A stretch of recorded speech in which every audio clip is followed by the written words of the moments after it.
परम प्रेममय श्री श्री ठाकुर अनुकूल चंद्रंकर श्रीहस्त लिखित सत्यानुसरण ग्रंथ पाठ पृष्ठा 10 विषय मन मुह एक हवा सत्यानुसरण। एते टिकिए दुर्बलता थिले मध्य तुमे ठीक ठीक अकपट होई परिबो नाही। आउ जेते दिन तुमर मन मुह एक न होईची सेते दिन तुमर मलिनता देहरे हाथ भी पड़िबो नाही।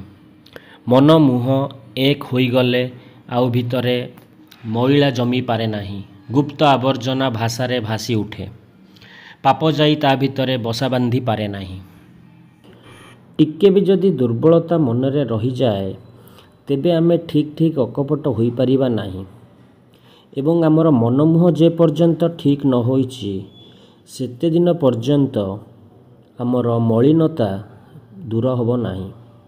मन मुह जदि एक होई गला तेबे भितरे जमिथिबा मैला सबु सफा होई जिवो एवं मन मुह को एक करी आमे जेते सबु पाप आम देहरे अच्छी आमे जहाँ जहाँ सबु पाप काम करिचे ताकू आमे दूर करि परिबा एवं नुआ पाप आम मनरे बसा बांधी परिबो नाही।